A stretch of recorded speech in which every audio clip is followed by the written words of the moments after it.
is quite reasonable, I guess. Then we look at the product. Again, we know the product will probably change over the life of the aircraft at least 3 times. So the aircraft needs to be flexible in terms of the design to take that new products in, be that lavatories, galleys, entertainment systems, seat arrangements, overhead bins. All these elements need to be handled flexible, and that's, again, we put a lot of effort in that to have a good aircraft for a long time. Okay, for political influences, we like to have 2 OEMs. So we try to push certain things. One of the things we knew when we ordered the C-Series was at least one of the 2 large manufacturers would not accept that as a given, and we're trying to go against. And hence, we got what we wanted when Airbus launched the Neo. And we got the C-Series, so we got both. And then feasibility studies, OEM risks, technology risks, funding risks, market risks. We run all of that and try to reflect that in our contracts or in our decision actually not to look or work further with that manufacturer. Last but not least, everybody likes performance. I'm not driving a Porsche, but it was just convenient to take that one. On a racetrack, it's probably a great car, but if the majority of the roads you would be driving are like this, you may think about a 4-wheel drive, which is a little bit higher off the ground. So I think it's not only one fits all. We do have several different requirements, and hence we need to look at various aircraft types. We cannot run a single type. We do look at the complexity cost of these things. We do look what does it mean if we add another type, but if the other type has sufficient benefit to overcome these complexity costs. And complexity costs are not only I need another chief pilot or I need another maintenance document which I need to manage, but it's also how do I do my crew rostering when I change aircraft types, but it's also what happens in the unforeseen case of a short-term switch of aircraft because there's an AOG. So all these things go into the complexity cost, and any new extra family has to beat those complexity costs by a significant amount before we consider adding another fleet type. And some things, people always focus on the payload range. Well, here the payload range, I started it at 150 tons, because otherwise you don't see anything anymore. But if you look at it, the only thing which everybody always shows is this bit. Because that's the bit, no sorry, it's the light gray payload. That's what you usually see on OEM presentations or anything. But that is a small fraction of what actually the total weight is. And this is the only bit which creates revenue. The empty weight creates cost, the fuel creates cost. So if I go, for example, here to nearly 400 tons, and I just have, in this extreme example, 60 tons of payload, I mean, the payload looks nice if you look at it isolated, but if you look at it in the total payload range diagram, you see suddenly how small it becomes, and you see why we focus on weight and on fuel burn.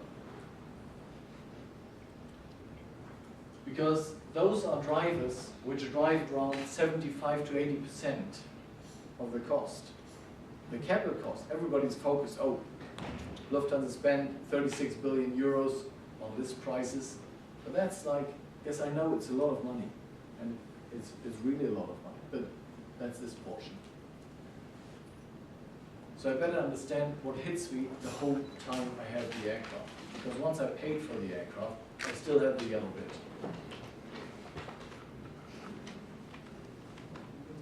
So we look, as I said, we look at the cabin layout. How flexible is it? What can we do with it? We look at the benefit of having a shrink or a stretched aircraft in terms of performance, in terms of seat mile cost, in terms of weight. Because you stretch the aircraft, you get better weight per seat. So you burn less fuel, by definition. What is the technology? What are the materials? Like, everybody has to work on.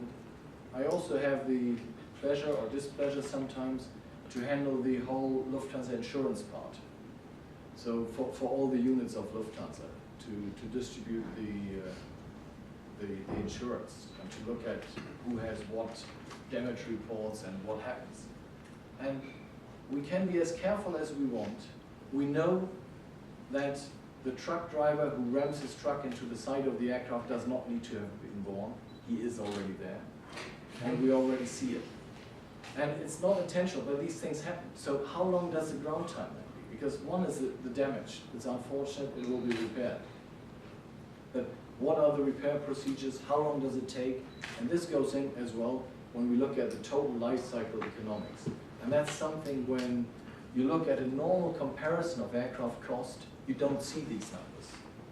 Because these numbers which you normally see are comparing, oh, this is so much weight, and this is a fuel burn, and that's the expected lease rate, and therefore these are the cost comparisons, because both of the aircraft have 2 pilots and the same number of cabin crew.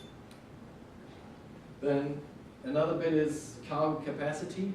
We have Lufthansa Cargo. 50% of Lufthansa Cargo's capacity roughly is in bellies of Lufthansa planes.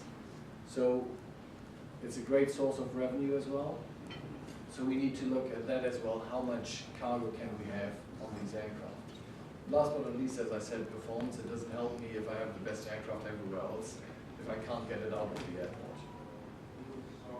And that is, for example, it's very specific, but let me just take one example. If we go to Bogota or Mexico, it's 2 destinations.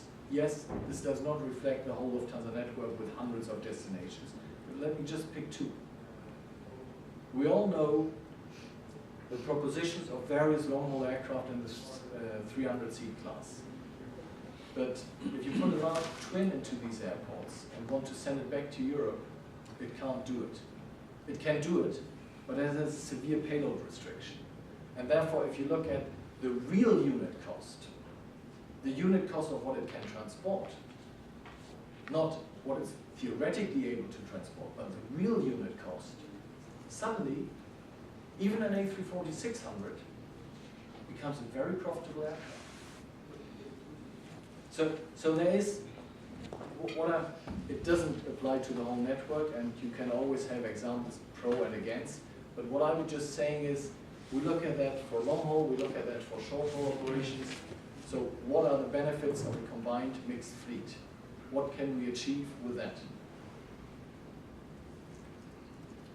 And maybe a word on engines. Those who are a little bit more emotionally attached to aviation or have been there for a while, they say, wow, this is a nice aircraft, old, traditional, but it's not really politically correct anymore, especially when you look at the slight haze behind the aircraft. But a lot of things have changed. And today when we evaluate the aircraft, on some aircraft we have an engine choice, on some aircraft we don't have an engine choice. But in each case we have a choice, because even if we don't have a choice, we may then take another aircraft which has the other engine type on it. So there's always a choice which we can create also in our negotiations and in our requirements towards the manufacturers. And so obviously it has to be certified, it has to have the takeoff performance which we need, the range, it should be ETOPS capable and have the prerequisites for a flawless operation. The other things is, what is the fitness for the future? When we bought the last, not this one, but before that, when we bought the last engines, we looked at not does it satisfy chapter 3 or chapter 4 in terms of noise, but does it satisfy one step further? We did not know at that time whether a chapter 5 or whatever we look at is 5, 6, 10 decibels, whatever it is. We don't know. But we want ample of margin towards the next known legislation, that we know that over the life of the aircraft with us, we do not run into a noise problem. And that's something when we say noise emissions, the growth potential. Aircraft get heavier, aircraft may be stretched. We want to put more seats on, so actually the empty weight goes up. So how much growth potential is in the engine? And what does it mean for maintenance cost? Do I suddenly run the engine like suffocating at like a human being after having climbed a 12,000-foot mountain? Or, unless he's very fit, he or she is very fit, but usually when I do these things, I need a little bit of breath. And then what do we expect as market share? Because we need spare parts around the world. Unfortunately, sometimes the things don't work, and so we need to modify. So today, an engine is less noise, less fuel burn, less emissions, more capable, and as I said, for profitability, it can be decisive. When we picked our A330 engine, in those days, there was two engines who really, there was three available, and there was two engines who really, for our network, had the profitability for a decent operation. There was one engine which didn't have the performance, and which didn't have the ETOPS clearance, so that would not have worked at all. Therefore, we excluded that engine very early in the competition. And now, a word on noise, and that's something, when we push manufacturers for aircraft design, we tell them we want this, and they want something sustainable. And here, what I did is I put both curves already on the same chart. What I sometimes do in the political environment, I ask them the question on the red curve, saying, here's a 160, 170 seat long-haul aircraft, which has a certain noise characteristic out of the runway in Frankfurt. And if I ask you now, give me a target, or give the airframers and engine guys a target for the next 50 years, because that's what we're talking when we talk about a new aircraft design. But give us something which is sustainable, which you will adhere to. And yeah, maybe, can you halve this, or can you take, this is big, can you take 50% off? And then one guy says, no, 50 is achievable, 60% off. Well, this is 93% off. And we still know today, people will still moan about the noise. So we need a clear statement from the stakeholders around the airports as well. And that's what we're pushing on the site. That's why I mentioned noise. We need a clear statement and commitment for the long term. Because that's a baseline for planning. Because noise and fuel burn are somewhere limited, are somewhere linked. And if we do much more on noise, you actually may sacrifice a little bit of fuel burn, or vice versa. And the question is, at what point are we? Do we focus more on noise or on fuel burn? I know everybody says both, but technically there is a certain trade. So, summarizing it a little bit, when we select aircraft, well, obviously we need a certain size of aircraft, so we need a certain number of seats. They have to have a certain cost position, a certain performance, which is the range fit. The aircraft market, the maintenance cost, which I described as Lufthansa Technik, everything around that. And we want to work on the aircraft, so we want to have access to the aircraft, because we usually do some improvements which we feed back to the manufacturers afterwards. Some of the improvements are appreciated, at least by the airlines. Some improvements are also appreciated by the manufacturers. Some improvements are not always appreciated by the manufacturers because it may eat into one of their planned margins. The in-flight products and cabin needs to be good. Delivery slots need to fit our requirement. The engines, I just talked a little bit about the engines and the resulting environmental elements.